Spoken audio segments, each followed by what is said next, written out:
Okay, we might get started. Good evening, everyone. Welcome to our Family Domestic Sexual Violence Clinical Spotlight series.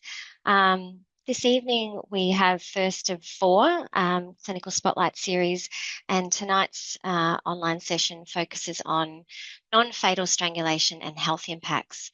As I mentioned, this is Westvic PHN's one of four online education sessions.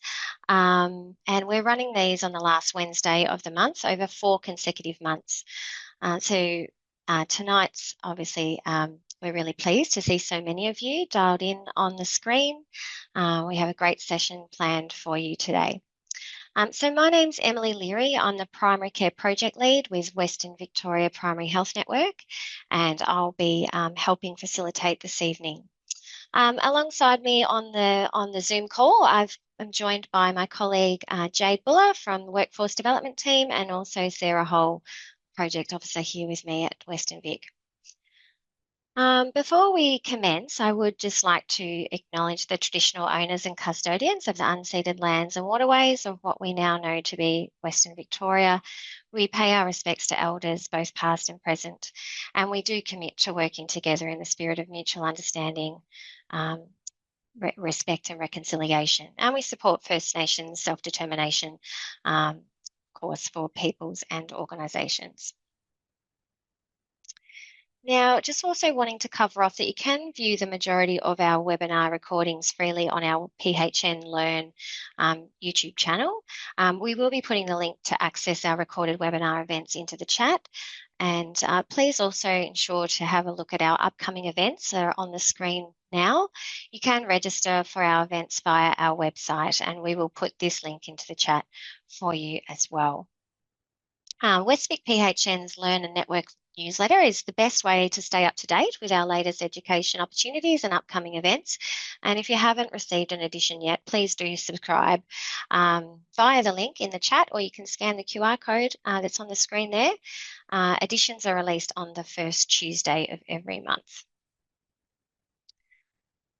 Also, a reminder about Health Pathways, which is a free online resource and localised clinical and referral information for health practitioners. You can certainly see the links that goes into the chat as well, and just wanting to make sure that everyone has access to that. So do familiarise yourself with that if you haven't already.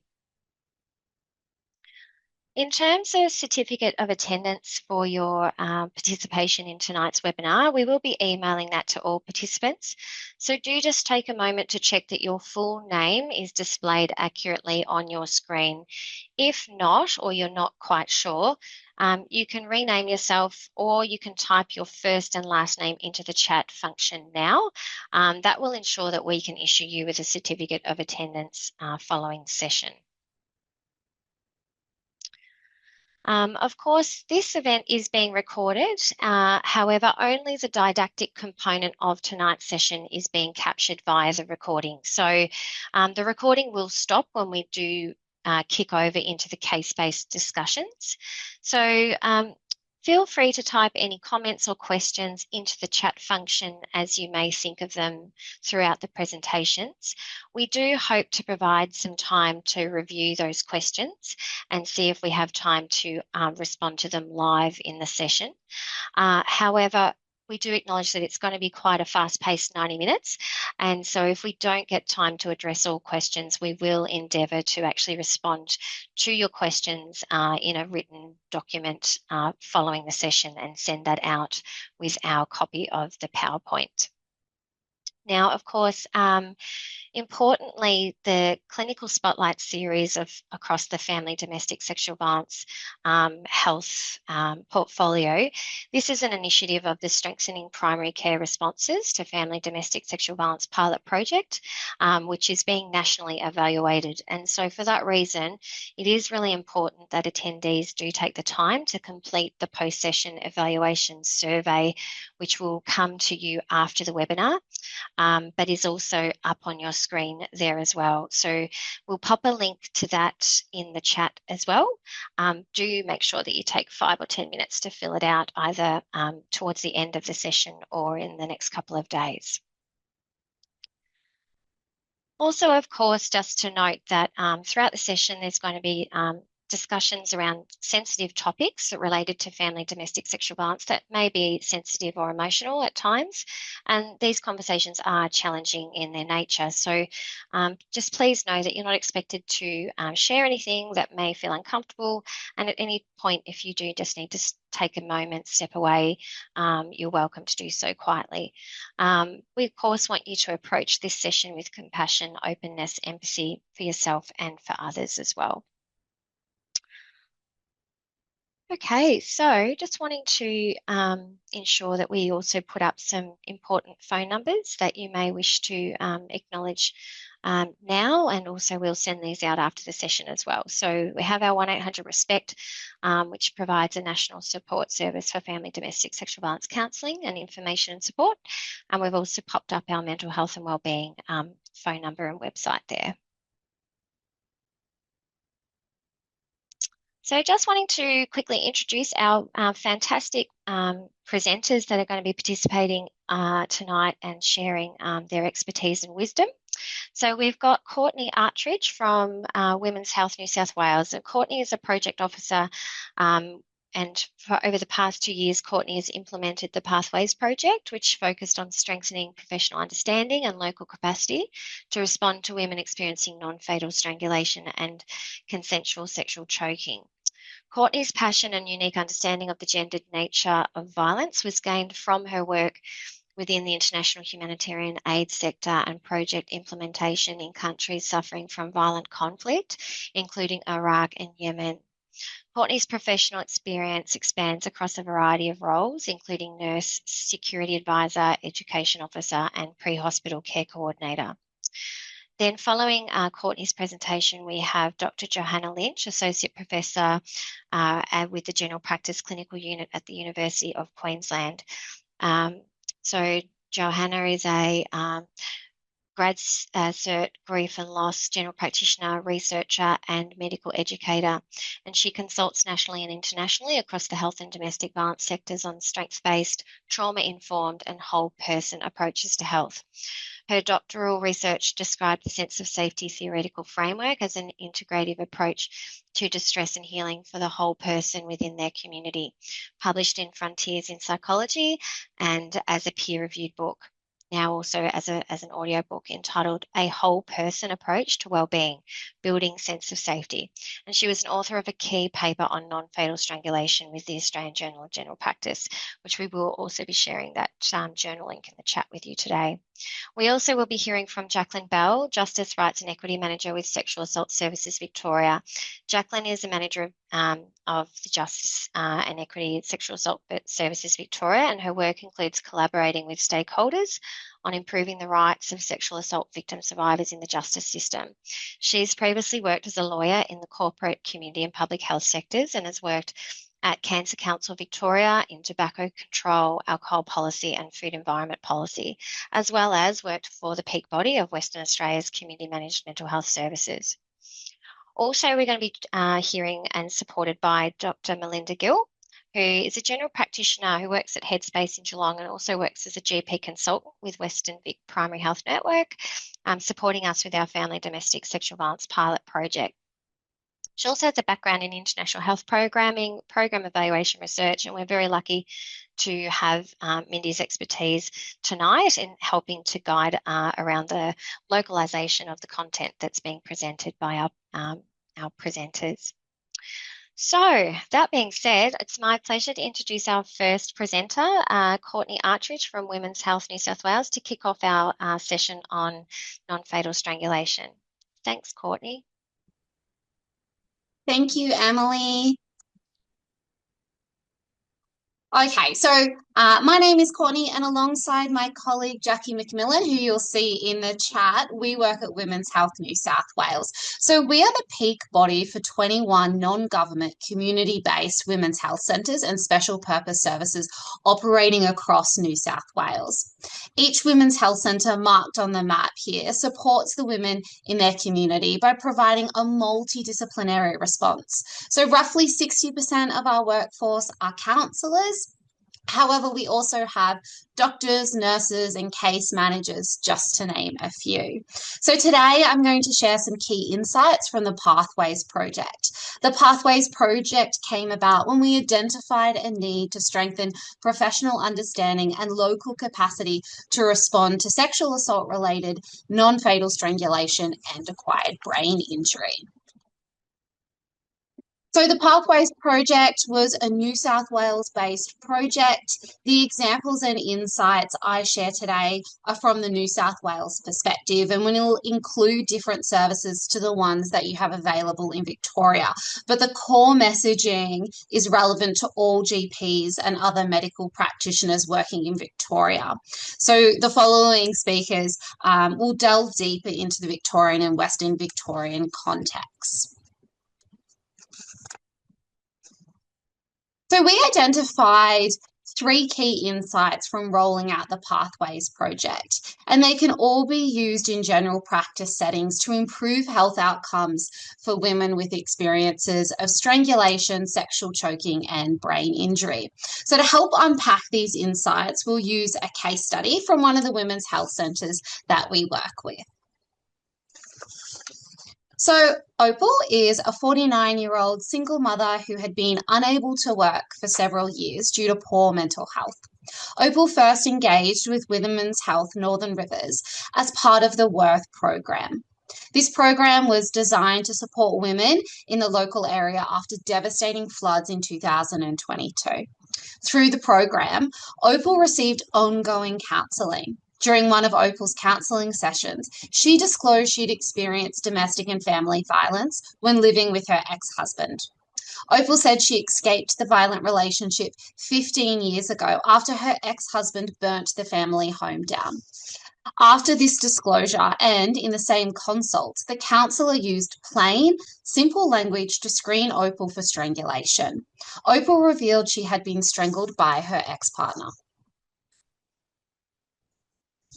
Opal's disclosure led the counsellor to complete a strangulation assessment, including looking at whether Opal had any medical red flags that would indicate a potential brain injury or other long-term health conditions caused by the strangulation instances. Opal stated she was strangled multiple times, and her description of what occurred sounded like she lost consciousness at least on one occasion.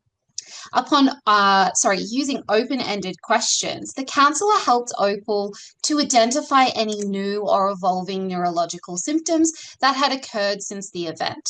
So together they found Opal had experienced multiple cognitive, sensory, and physical symptoms, including post-traumatic stress disorder, anxiety and panic symptoms, memory problems, cognitive processing issues, fatigue, visual difficulties, chronic pain, balance and mobility issues, and a tight jaw.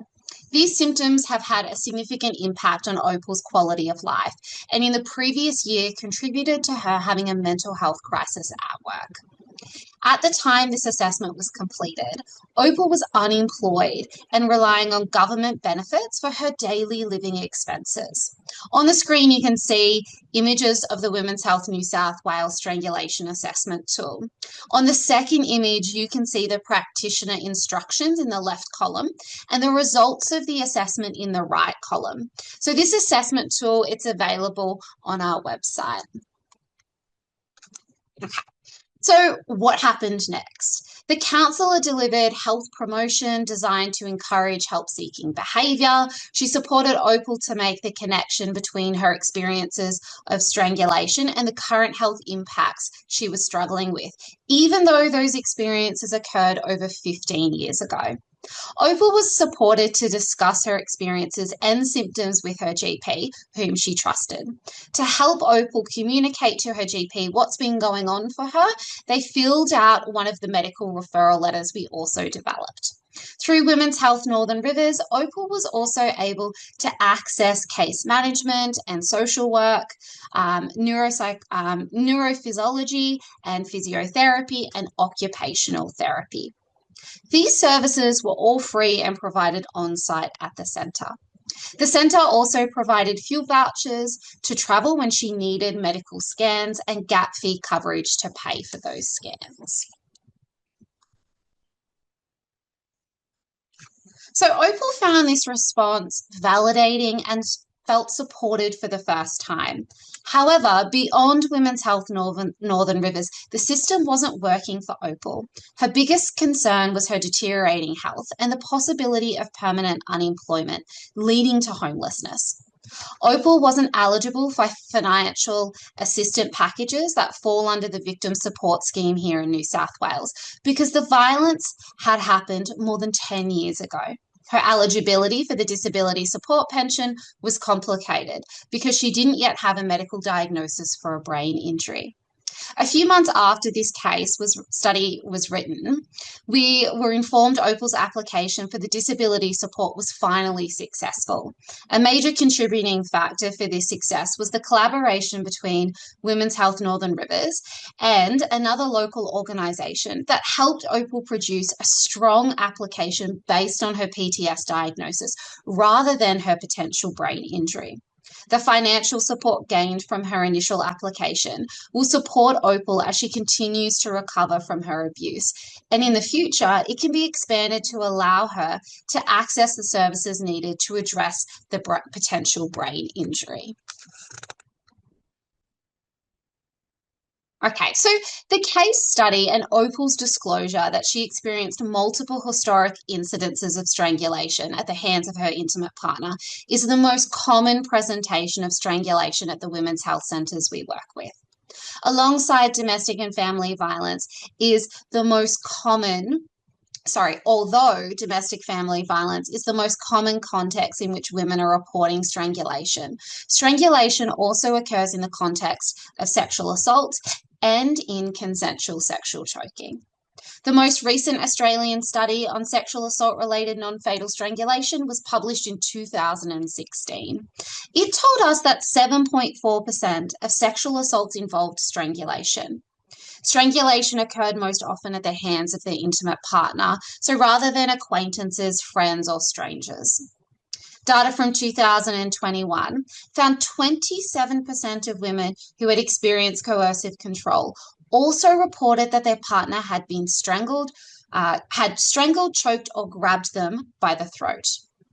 Information on the prevalence of sexual choking in Australia has emerged after this project begun. So in 2024, a nationally representative sample of Australians, a nationally representative study found more than half, so 56.9% of Australians aged between 18 and 35 years reported having ever been choked. Trans and gender diverse participants were more likely to have ever been choked, so 78%, followed by women at 60% and men at 42%. Today, we're going to focus on strangulation in the context of domestic, family, and sexual violence. However, the prevalence rates of sexual choking and the risk of injury make it an important mechanism to consider during sexual health checkups. It's worth noting that the same victim survivor may be negotiating strangulation in one part of their home and sexual choking in another, but view their role in each situation very differently. We need to consider carefully how we support victim survivors to disclose and make sense of the co-occurrence of strangulation and sexual choking. So the case study we shared earlier shows the first time Opal received support directly related to her experiences of strangulation was 15 years after the incidences occurred. The time between experiencing strangulation and receiving help reflects the barriers women face in disclosing strangulation and highlights the need to improve the way we screen. An Australian study found some women did not disclose strangulation because they do not relate their experience with screening questions. Anusha Victoire, so a GP, a sexual assault forensic examiner and researcher who also worked on the paper with Joanna, supports these findings. She said many of her patients didn't associate their experiences with the word strangulation because to them, strangulation meant being killed. A UK study asked the same group of victim survivors 2 questions. When the women were asked if they'd been strangled, 45% said yes. When the women were asked if they'd been held in a way that meant they could not breathe, 75% said yes.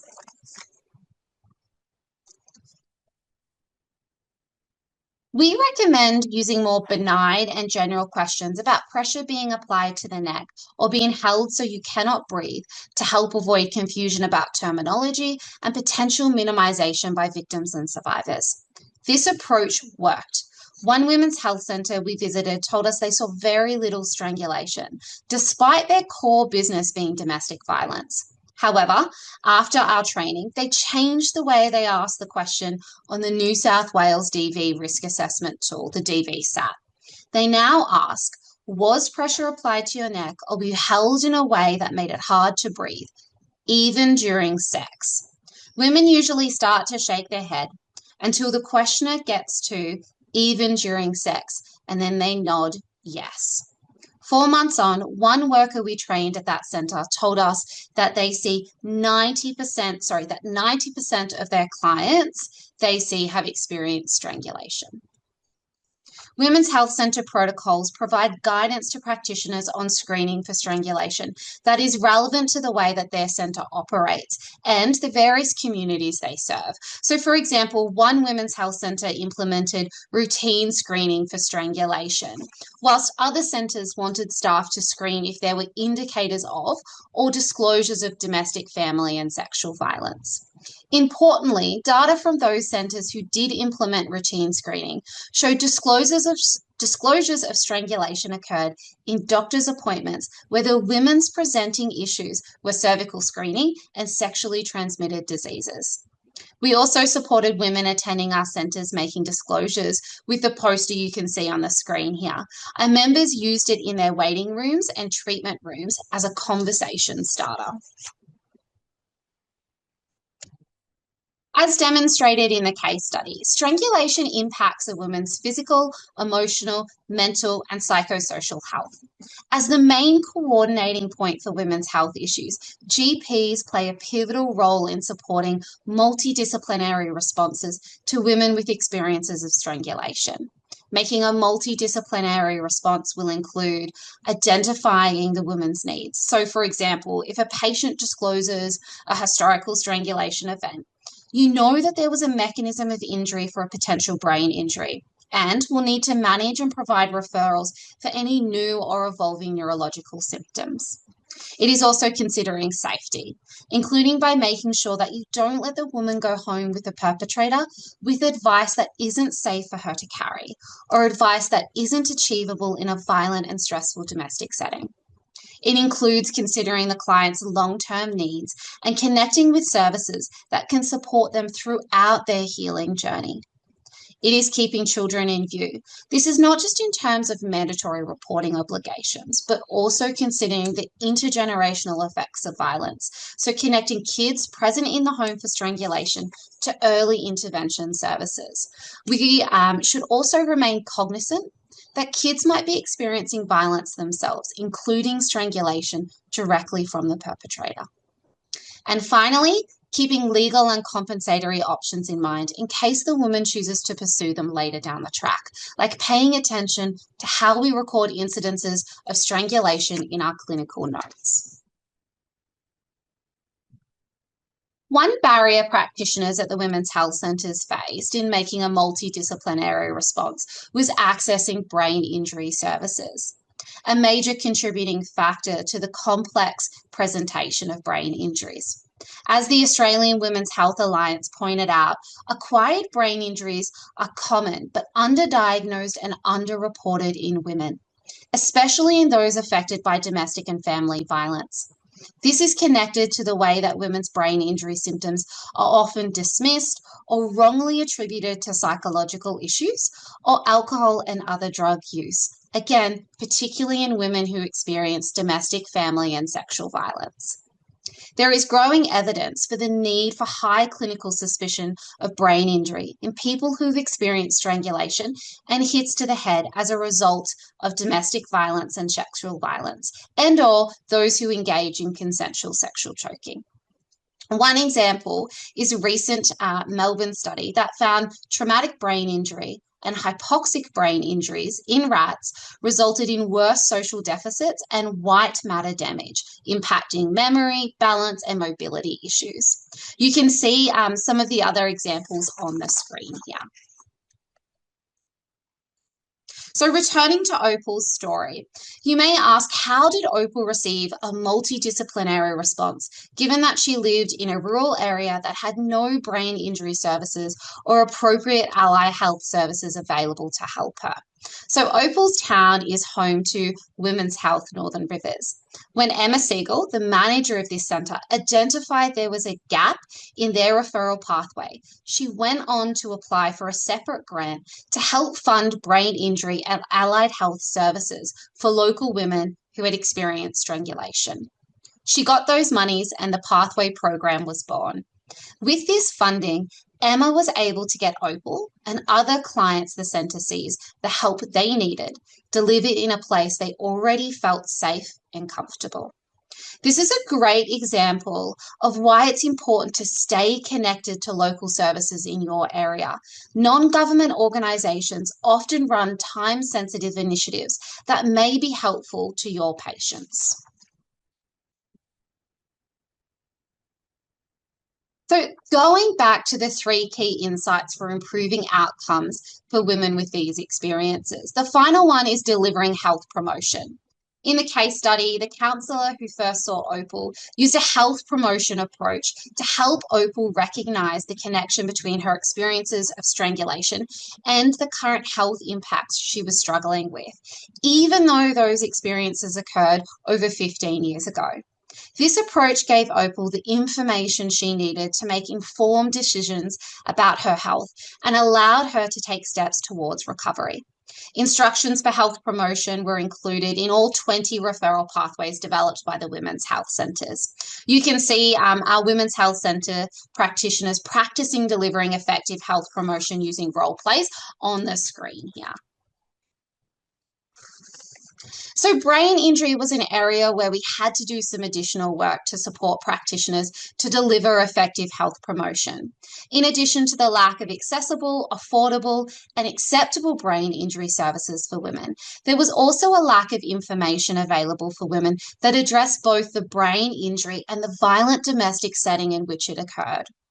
We address the needs of women and practitioners, working with them by creating a pair of resources: the Recovery from Brain Injury booklet for women and an accompanying practitioner guide. The guide includes conversation starters that help practitioners create opportunities to hand the woman the booklet and ways to discuss and tailor brain injury health advice to what will work best in her individual situation, particularly if she's still living with the perpetrator of violent abuse. As we told our teams, even when there is a service gap, it's important that women are given information about brain injuries to potentially understand and make decisions about their own health. Understanding you may have a brain injury might finally mean you understand what's happening in your own body. You might stop feeling crazy and forgive yourself for not having the executive function you need to plan to leave a violent relationship without help.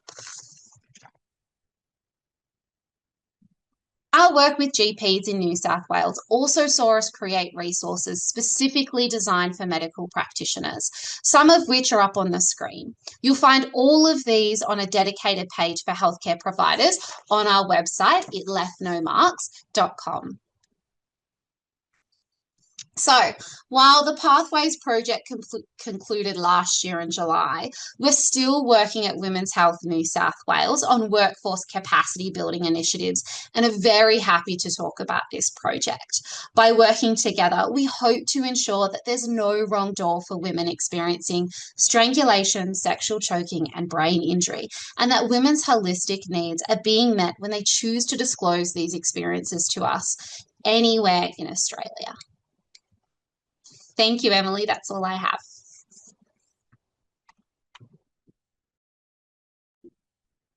Thanks so much, Courtney. Yes, over to you, Johanna. Thanks so much, Courtney, for a great presentation. Yeah, thank you for centering the experience of women and the real problem in our kind of workplaces of the gap that we're trying to fill in different ways in our different communities. And really, really thank you for that presentation. As was introduced, I'm a GP in Queensland, and our kind of piece here has really come from the domestic and family violence sector, identifying a need in the community that those of us who are in general practice had not yet understood fully and knew how to handle, and hence led to a couple of papers that have been published in the Australian Journal of General Practice. So hopefully today's will be a bit of a summary of that. The slides are intentionally designed so that you can look at them later for more detail and to help you work through a consultation if you need a little reminder. And so I will be mostly drawing our attention to some key points. And the first one is really to highlight how non-fatal strangulation is a risk factor for homicide. And the homicide rates are increased by 7+ times. And so if we're identifying non-fatal strangulation, we're also identifying not just physical harm, but high levels of risk inside that person's domestic and family violence setting. The other key thing for us as GPs is to really understand that even in studies that were done on fatal strangulation, only 50% of those studies identified that women had any visible injuries on them, and including almost none of them being things we would take a photograph of. And we know in the anatomy of the neck that there's lots of soft tissues there that can absorb pressure, and it can be a place where harm is done to women that is invisible, but harm that can cause fear and indicate to a woman that she could be killed. And so non-fatal strangulation is also associated with forms of coercion, where one episode of this is enough to keep a woman under somebody's control. Again, just reiterating whenever we come towards women in this setting that we want to hold an attitude towards them that they will have lived through things that we can only imagine, and that words and ways we manage them really matter. And here are the key processes that are important to think through. The ways we approach a person when they're in distress, making sure that we're offering choice and collaboration and empowering them at every step, and making sure they experience sensing that they're safe with us and in the wider community that we send them to in referrals.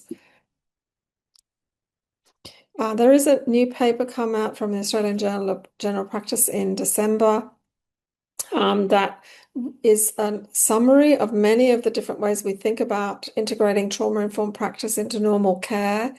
And this is an image that comes from that paper that continually reminds us again to build someone's sense of safety, to validate their perceptions, to tune into their body, not just with the physical risk that we've been talking about with non-fatal strangulation, but the ways that memories get encoded in our bodies and come back to us later when we don't have words to describe something in flashbacks.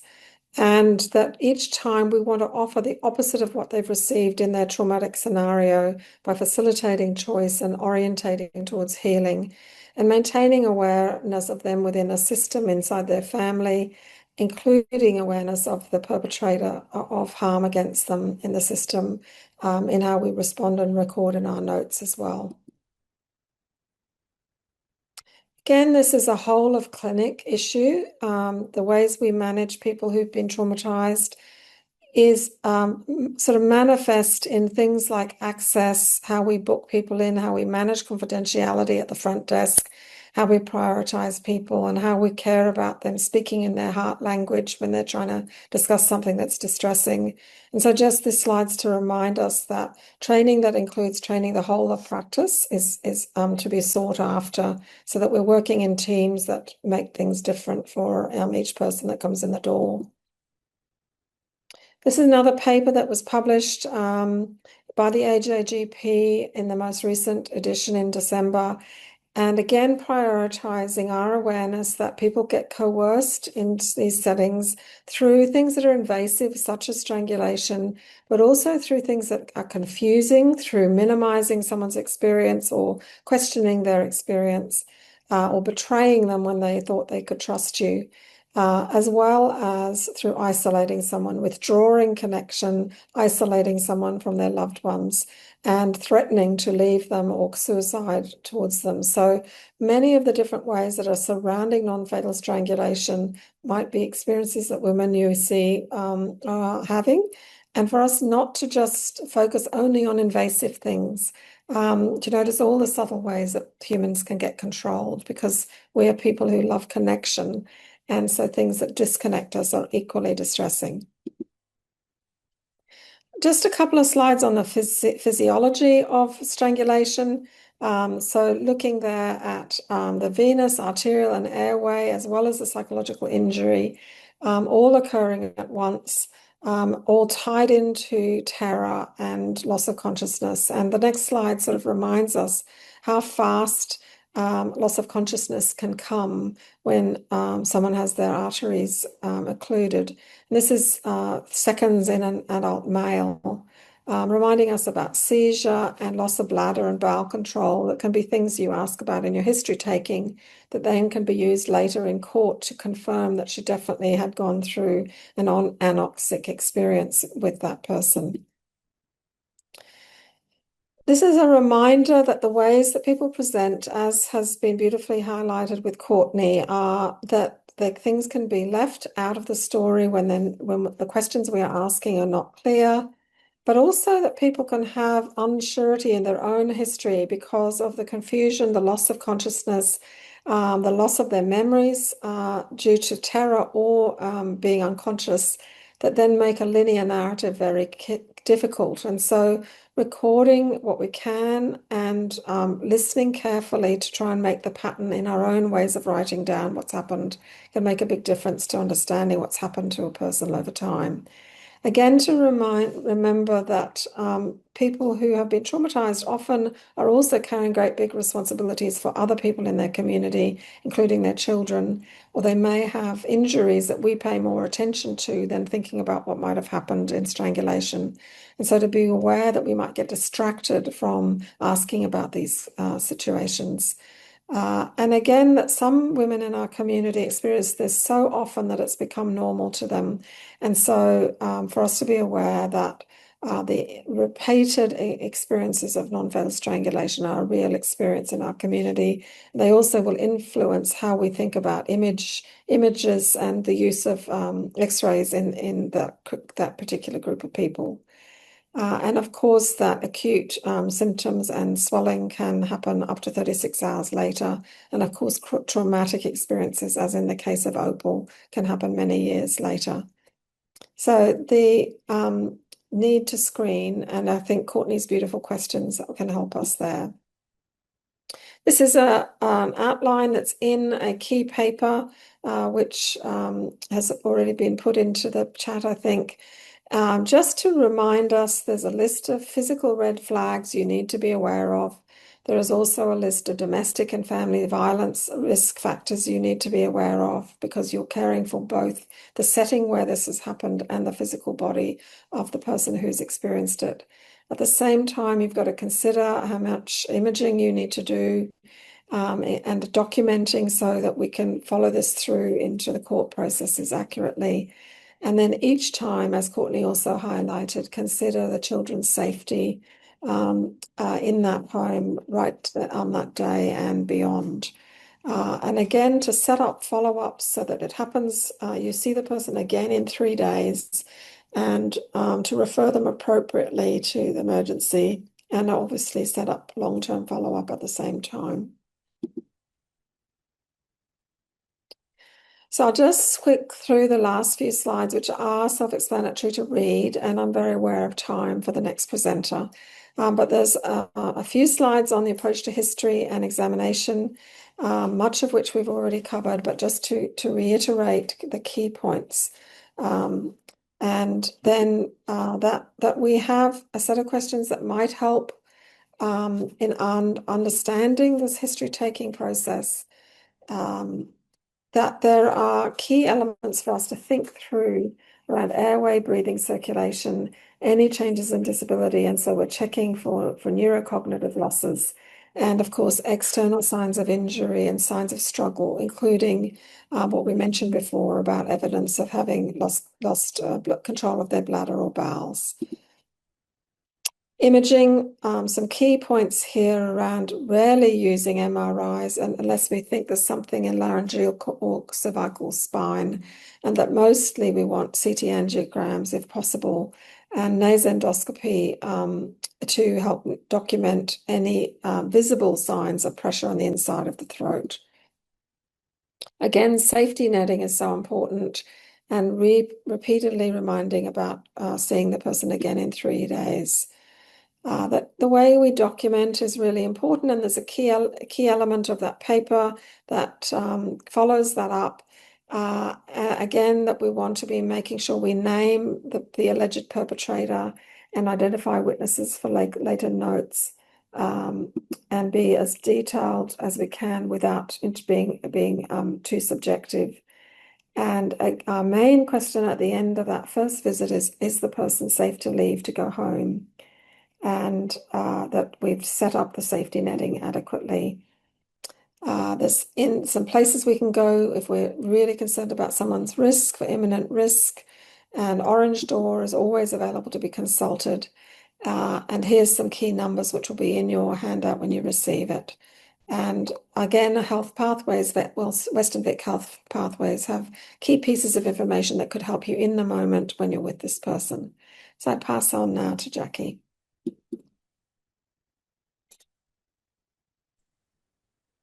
Thank you, Johanna.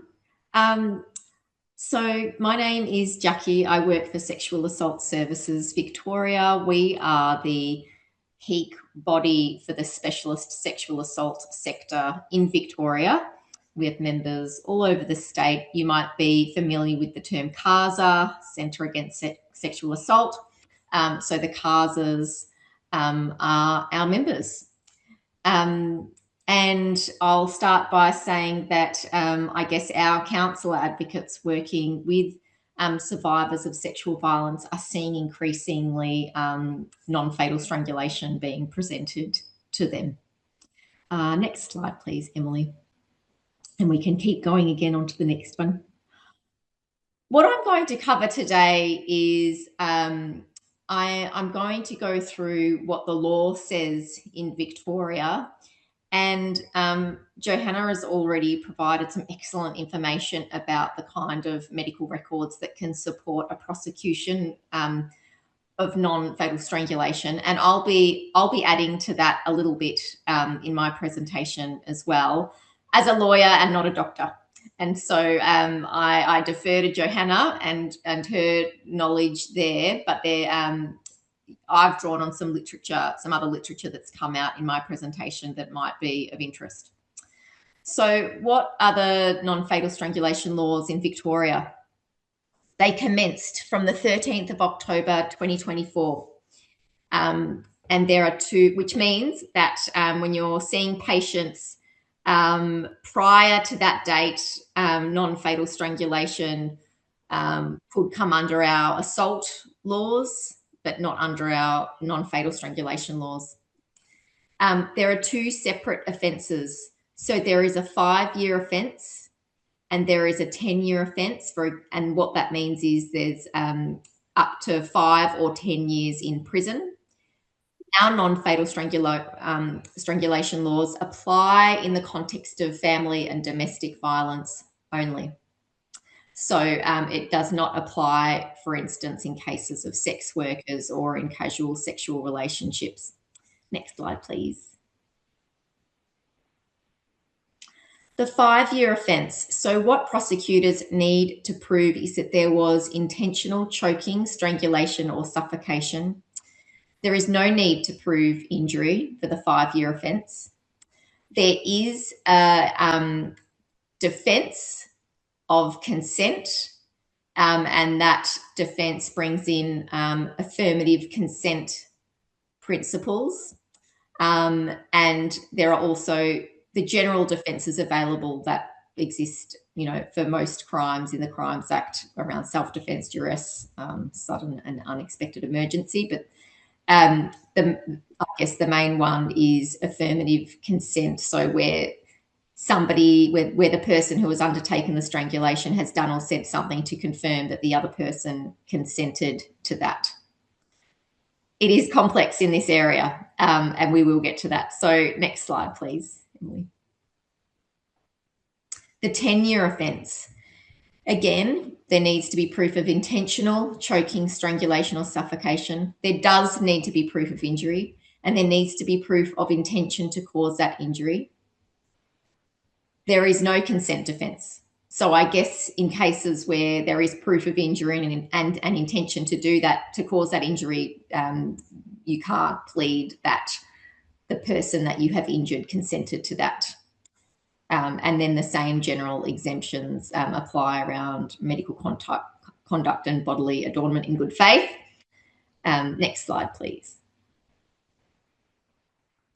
So what is not covered under Victorian non-fatal strangulation laws in the context of sexual activity?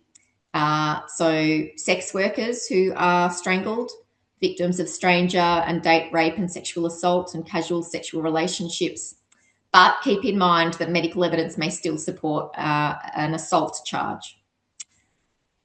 Next slide, please.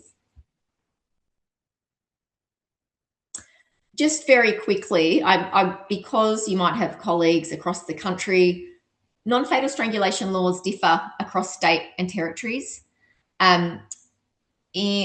Laws that are limited to circumstances of family violence exist in Queensland, Northern Territory, South Australia, and Victoria. There is no relationship limit in Tasmania, ACT, New South Wales, and Western Australia. So in those states and territories, sex workers would be covered, and also casual relationships. Next slide, please. The Victorian government didn't want to extend the laws beyond family violence because they were concerned about inappropriate criminalisation and over-criminalisation. And also it was mentioned that you can still charge somebody with assault. Next slide. Compare this with Western Australia and Tasmania as examples where there is no relationship limit. Although the act of strangulation or suffocation represents a particular risk in circumstances of family violence, the general application of the offence recognises that the act of strangulation or suffocation can cause serious adverse health outcomes for a victim, regardless of whether they are in a family relationship with the offender. Next slide, please, Emily. Side note, I'm not going to go on about this, but in my role at SASVIC at the peak body, we undertake law reform advocacy. We would like to see Victoria's laws extended to circumstances where, the strangulation relates to a sexual activity. So it would be a middle ground. It wouldn't be like the other states where there's no relationship limit. It would be, that's what we view as an appropriate middle ground. And it avoids over-criminalisation and inappropriate criminalisation. Next slide, please. And it would also cover, people on dates, sex workers, and people in casual sexual relationships. Next slide, please. I'm not going to go through this, but I left it in the slides just in case people are interested and would like to read later, but they're the reasons why we think it's important to extend the laws to cover sexual activity. Next slide, please, Emily.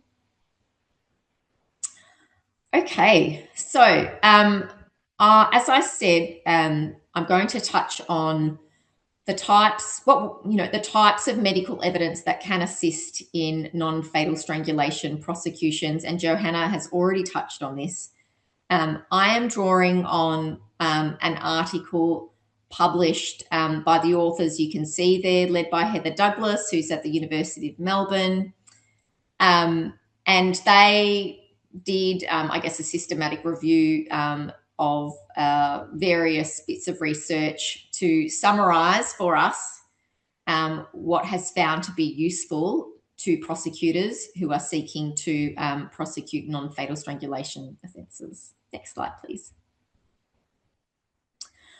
Okay, as we have already heard about, the challenge, having few or no injuries visible to the naked eye, is common following non-fatal strangulations. The implications of this are not only problematic for healthcare, but can make the prosecution of non-fatal strangulation more difficult. Where non-fatal strangulation legislation is new or emerging, such as Victoria, there has been recognition that reliable and consistent recording of the event, symptoms and injuries is needed for responders to strangulation, particularly where there are no obvious signs of injury. Next slide, please. So this is, I really encourage you to access this article because I've simply extracted, I guess, their summary points. This is what their review found in terms of what can help with the prosecution of non-fatal strangulation offences. Standardised documentation using clinical charts, such as those developed by the Strangulation Training Institute. Photographs of patient injuries and follow-up if new injuries develop after some time, taking into account consideration of lighting and patient skin tone, and referral for appropriate imaging to reveal signs of injury not visible to the naked eye that may be clinically relevant. I'll elaborate on these in the next slide, please, Emily. So what this study found in its review, with regards to CT, few studies reported on the results of CT in the context of strangulation. With respect to MRI, it is possible that because MRI provides superior detection of soft tissue and other injuries in the context of strangulation, fewer studies use CT in their investigations. Returning back to CT, however, in everyday contexts, MRI can be difficult to access with medical limitations to it being performed. And so, CT continues to be an appropriate pathway. The study also highlighted alternative light sources, which I'm sure our audience knows much more about than I do, which is the use of ALS appeared to be the most consistent for revealing injuries that were otherwise invisible to the naked eye, though only one study investigated this method. So basically, there was only one study in the review they did that used alternative light sources, but it was found to be incredibly effective. Next slide, please, Emily. The Victorian Institute of Forensic Medicine has a new MRI capability. So this is for people who have not died. So patients can be referred, I guess, to their MRI service at VIFM. And it is, I guess, something that they have brought to the fore out of recognition of how much non-fatal strangulation or fatal strangulation, perhaps, that VIFM were seeing. You can access that video, and I believe you'll be able to go through to information about how your patients might be able to access those MRI services. Next slide, please. Other useful things that came through from Heather Douglas's research is that it can be really important to quote patients verbatim. So remember what I spoke about earlier with the 10-year offence in terms of, and even the 5-year offence in terms of trying to prove intention. So we're not just trying to prove injury, which is relevant to the 10-year offence, but we also need to prove intention. And intention, even with the 5-year offence, you need to be able to prove that the choking and whatnot was done intentionally, even if there was no intention to cause injury. And this is what their article said. Although quotations are unlikely to assist with further clinical assessment, they were described as important for prosecutors in preparing the brief of evidence to support the prosecution, particularly where physical evidence is absent or minimal. And it helps to corroborate a survivor's statement to police.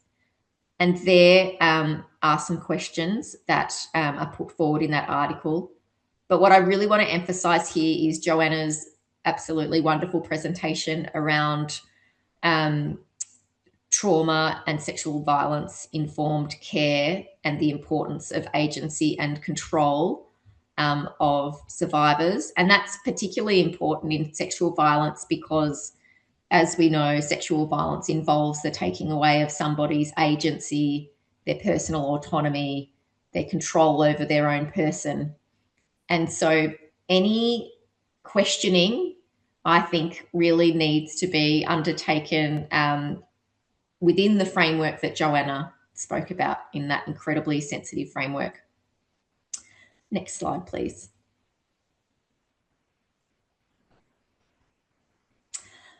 I just wanted to make a note here that the overwhelming majority of survivors of sexual violence will not report to police. I'm not sure about family violence survivors specifically, but I appreciate it's probably the same because women exercise their own risk management strategies, and reporting to police can put women at greater risk. And as I said before, it is important that this agency is respected and that it's emphasised that it's totally up to them if they wish to report to police. However, I guess you could frame this work with patience around keeping people's options open, and that they may decide in future that they wish to report to police. And if they do, this medical evidence will be available to support that prosecution. But within that conversation, it is really important that it be emphasised that it is absolutely the patient's choice about if and when they report to police. And some of the reasons we understand about that in the sexual violence sector is because reporting to police can actually put people through further horrible harm in, how they might, many police do a great job, but generally speaking, going through a criminal justice system process will result in greater harm to survivors of sexual violence. And I know that our counsellor advocates feel a great ethical dilemma often when, survivors ask them their opinion on whether they should report to police, because they know what a difficult process that might be. But all of that said, collecting the evidence actually enhances people's agency, because then if they do in the future decide to report, that medical evidence is there. Next slide, please. So, responding to subpoenas. I'm mostly familiar with counselling records because that's what our sector manages. And the general rule is counselling records are not helpful to a victim survivor. It is not helpful for those to be disclosed to a court proceeding. On the face of it, it might seem helpful because you might have quoted them saying or disclosing what's happened to them. They might identify an offender, a time and place, etc. It very rarely does it prove true that counselling records are helpful, particularly in rape matters. And that is because defence counsel use counselling records as a weapon against a complainant in a sexual offence-related matter. They use it to try and undermine their credibility. They'll use it to pick apart what they said to police versus what they said to their counsellor, if there's even the slightest discrepancy. If they've been using drugs and alcohol as a mechanism to cope with their trauma, which is a known strategy of women who are seeking to cope with trauma, defence counsel will use that to undermine their reliability and credibility. Medical evidence, however, so this is proof of injury, proof of intention, can be helpful to a prosecution. And so I just really wanted to make that point. And so the key takeaway is don't just release the records if you get a subpoena. Seek your legal advice, distinguish between your medical evidence of injury and the counselling records, liaise with the prosecutor, and just really keep that in mind. Next slide, please, Emily. And I just wanted to give a plug. If you want to refer your patients to our members, we have a really great online tool where you can plug in the postcode and you can find their local service. So generally people will be referred to their local service. Our service map distinguishes between, it identifies, where our members support adults and children or both. It's really useful. And so, again, we really respect the agency of survivors about if and when they want to seek therapeutic support.